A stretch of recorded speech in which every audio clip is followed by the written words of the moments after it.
চলতি বছরের এসএসসি ও সমমানের লিখিত পরীক্ষা শেষ হয়েছে গত ১৩ই মে। পরীক্ষা শেষ হওয়ার এক সপ্তাহ পার না হতেই আন্দোলনে নামছে শিক্ষার্থীরা।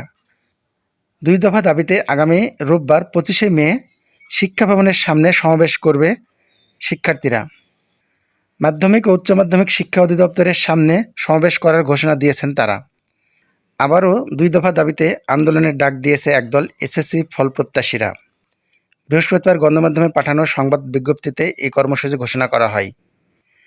তাদের ২টি দফার প্রথমটি হলো লিখিত তত্ত্বীয় ও বহু নির্বাচনী এমসিকিউ পরীক্ষার নম্বর একসঙ্গে যোগ করে পাস, ফেল ও জিপিএ হিসাব করা হোক, এবং দ্বিতীয় দাবি হলো সাপ্লিমেন্টারি পরীক্ষা ফল প্রকাশের কিছুদিন পরই ফেল করা বিষয়গুলোর পরীক্ষা নেওয়া হোক।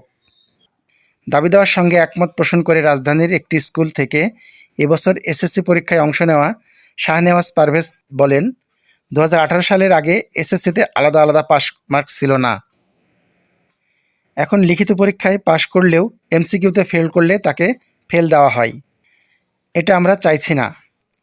আমরা চাই ২টা লিখিত ও এমসিকিউ মিলিয়ে পাস ফেল হিসাব করা হোক।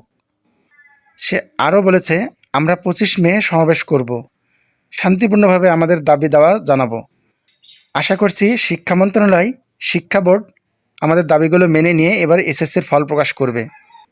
গত ১০ এপ্রিল এসএসসি ও সমমানের পরীক্ষা শুরু হয়। এতে অংশ নিতে ফরম পূরণ করেন ১৯,২৮,২৮১ জন শিক্ষার্থী। পরীক্ষা শেষ হয় গত ১৩ই মে।